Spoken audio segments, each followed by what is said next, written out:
শাশুড়ির আওয়াজ শুনে বউটি খাবারটাকে লুকিয়ে ফেলে। তারপর শাশুড়ি বলে, এই বুড়ির জন্য রান্নাঘরে রুটি আর একটা পেঁয়াজ রয়েছে, জাগিয়ে নিয়ে আয়।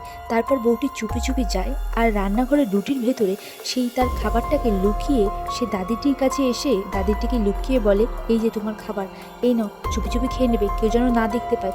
এইভাবে কয়েক বছর কেটে যায়। একদিন দাদি অনেক অসুস্থ। ডাক্তার এসে জানিয়ে দেয় যে দাদিকে যদি ইমার্জেন্সি না হসপিটালে ভর্তি করা হয় তাহলে দাদি 4 ঘন্টার মধ্যে মারা যাবে বলে ডক্টরটি সেখান থেকে চলে যায়। এরপর বউটি তার স্বামীকে গিয়ে বলে যে ডক্টরের কাছে নিয়ে হসপিটালে ভর্তি করার জন্য, কিন্তু তার হাজব্যান্ড তাকে বলে অত পয়সা নেই। এই বলে সবাই সেখানে চুপ করে বসে থাকে, কেউ কিচ্ছু করে না। কিছুক্ষণের মধ্যে দাদিটি মারা যায়। বন্ধুরা, এরপর কি হলো সেটা দেখার আগে যদি তোমরাও আমার মতো আল্লাহকে ভালোবেসে থাকো তাহলে অবশ্যই ভিডিও লাইক করে চ্যানেলটাকে সাবস্ক্রাইব করে দিও। আমি জানি যারা মন থেকে আল্লাহকে ভালো তারা লাইক সাবস্ক্রাইব করে যাবে। তো এরপর এই দাদিটি মারা যাওয়ার খবর শুনে সবাই ন্যাকা কান্না কাঁদতে লাগে আর নাটক করে সবাইকে ফোন করতে লাগে। বন্ধুরা, এটাই হচ্ছে আসল ঘটনা।